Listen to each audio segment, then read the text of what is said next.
Hello friends, చాన్వి వాళ్ళ స్కూల్లో pre primary celebrations అయితే జరుగుతున్నాయి.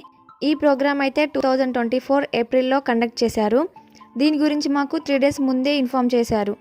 ఈ ప్రోగ్రాంలో ఎల్కేజీ పిల్లల పర్ఫార్మెన్స్ కోసం ఒక వైట్ ఫ్రాక్ అండ్ ఒక పింక్ ఫ్రాక్ కొనమన్నారు. అయితే వైట్ ఫ్రాక్ మీద ఒక పర్ఫార్మెన్స్, పింక్ ఫ్రాక్ మీద ఇంకో పర్ఫార్మెన్స్ అన్నమాట.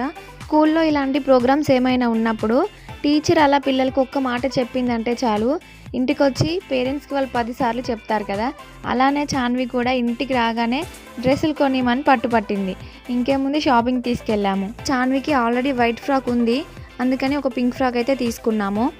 ప్రోగ్రామ్ రోజు మార్నింగ్ వైట్ ఫ్రాక్ వేసి పంపించమన్నారు, అలాగే పింక్ ఫ్రాక్ బ్యాగ్లో పెట్టి పంపించమన్నారు. ఫస్ట్ పర్ఫార్మెన్స్ వైట్ ఫ్రాక్ మీద చేయించారట. ఆ వీడియో లేదు ఫ్రెండ్స్, కాకపోతే ఆ డ్రెస్లో చాన్వి ఎలా ఉందో పక్కన ఫోటో పెడతా చూడండి. ఇప్పుడు మనం చూస్తున్నది సెకండ్ పర్ఫార్మెన్స్. చాన్వి పాప ఫస్ట్ రోలో మధ్యలో డ్యాన్స్ చేస్తుంది చూడండి. ఈ పిల్లలు ఒక హిందీ సాంగ్కి అయితే డ్యాన్స్ చేస్తున్నారు. కాపీరైట్ ఇష్యూ వల్ల సాంగ్ మీకు వినిపించలేకపోతున్నాను. పిల్లలు కదా, స్టెప్స్ మర్చిపోతారని వాళ్ళ క్లాస్ టీచర్ అయితే ముందు డ్యాన్స్ చేసి చూపెడుతుంది. చాన్వితో పాటు స్కూల్కి చాన్వి వాళ్ళ నాన్న వెళ్ళారు. అలాగే అందరి పిల్లల తల్లిదండ్రులు వచ్చారు. వాళ్ళు కూడా ఫోన్లో వీడియో తీసుకుంటున్నారు. అయితే ఎల్కేజీ పిల్లలు పింక్ డ్రెస్లో పర్ఫార్మెన్స్ చేశారు కదా. నెక్స్ట్ నర్సరీ పిల్లలు రెడ్ కలర్ ఫ్రాక్లో డ్యాన్స్ చేశారు. ఇంకా యూకేజీ పిల్లలు బ్లూ కలర్ ఫ్రాక్లో డ్యాన్స్ చేశారు.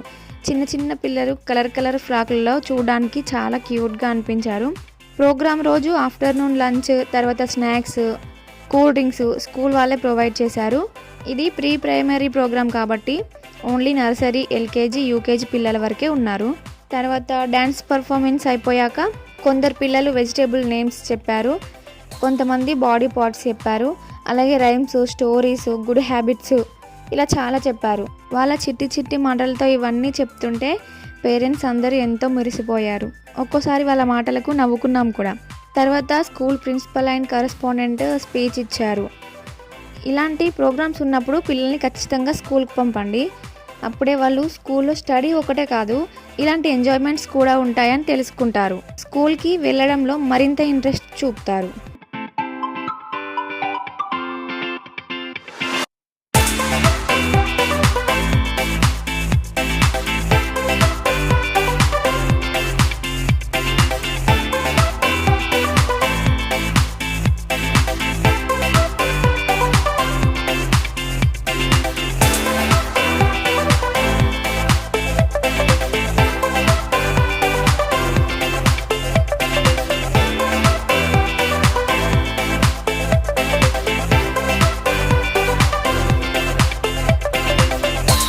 ఈ వీడియో మీకు నచ్చినట్లయితే సబ్స్క్రైబ్ చేయడం మర్చిపోకండి.